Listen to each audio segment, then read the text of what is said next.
Actually grew up half in Maryland and half in Massachusetts. So when I was in Massachusetts for 9th and 10th grade, we actually just started the team at the high school I was at in Bourne, Mass. And it was pretty cool, but I was more of a hockey player getting into lacrosse. I moved to Maryland where it was a big lacrosse hotbed and was lucky enough to play on a team that made it to the state championship both my junior and senior year. So that's when lacrosse really kind of took the front seat for me and started to get interested in playing at the next level. Mitch Belisle played his college lacrosse at Cornell.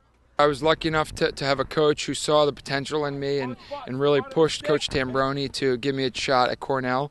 I was lucky enough to take some visits up there and fell in love with the campus, fell in love with the guys and the team, and had an absolutely incredible experience. And I was a pretty poor offensive midfielder going in, and lucky enough the coaches switched me over to defense when I got to school. Major League Lacrosse is on the rise with new teams on the way.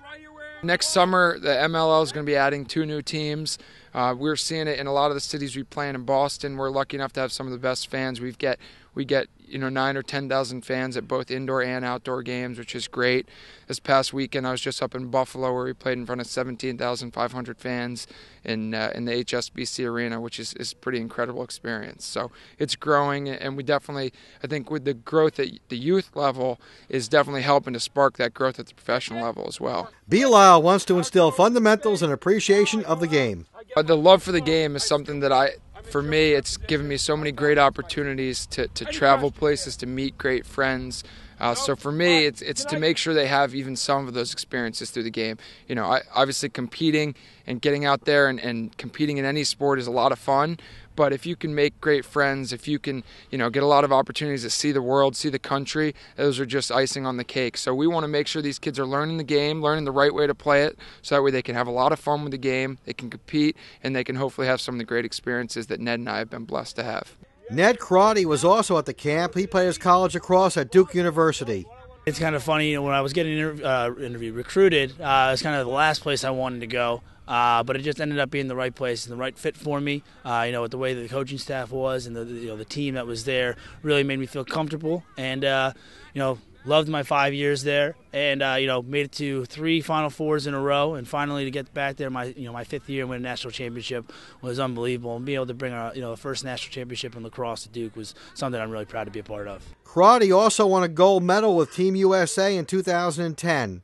Go from Duke, where I was a 5th year senior, the top guy in the totem pole, to then to go to Team USA, where I was the youngest guy in the team, was definitely an interesting transition, and one that I really enjoyed. Actually, I was able to learn a lot from some of the players that I grew up watching. So that was one of the coolest experiences. That some of the guys that were there on the team are some of the reasons why I ended up starting to play lacrosse. So I learned a lot, had a lot of fun, and obviously winning a world championship always helps. Crotty was also the first pick overall of the MLL draft. It's unbelievable. That all happened in the span of a couple weeks, or a week actually. Won the national championship on a Monday, won the Wharton on a Thursday, and was the first overall pick on Friday. So it was, quite a week, and it was definitely something really proud of that I was able to accomplish, and be able to move on to the next level, and be the #1 pick in that draft was pretty cool, because it was showing that what I had done up until that point,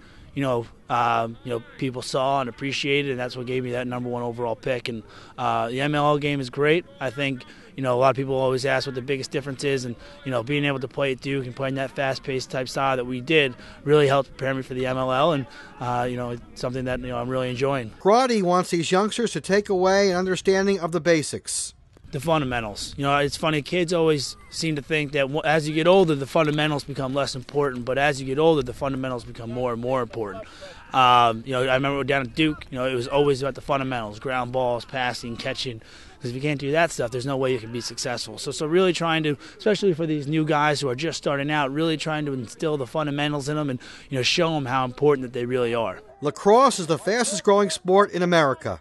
I think it's growing a lot. Being a part of Trilogy, the company that I work for, we travel all over the country and work with different areas and different teams. And I've been in Austin, Texas. I've been in California, and the amount of lacrosse that's in those areas now is unbelievable. It's spreading like wildfire, and we've been in Boise, Idaho. We have a great following there, and the game is really starting to catch on, and I think more and more people are starting to not only be aware of it, but how great of a game it really is. Kittatinny coach George Morvilles was able to bring these two stars to his clinic. I've been working with these guys up at Trilogy a little bit, talking about camps over the summer.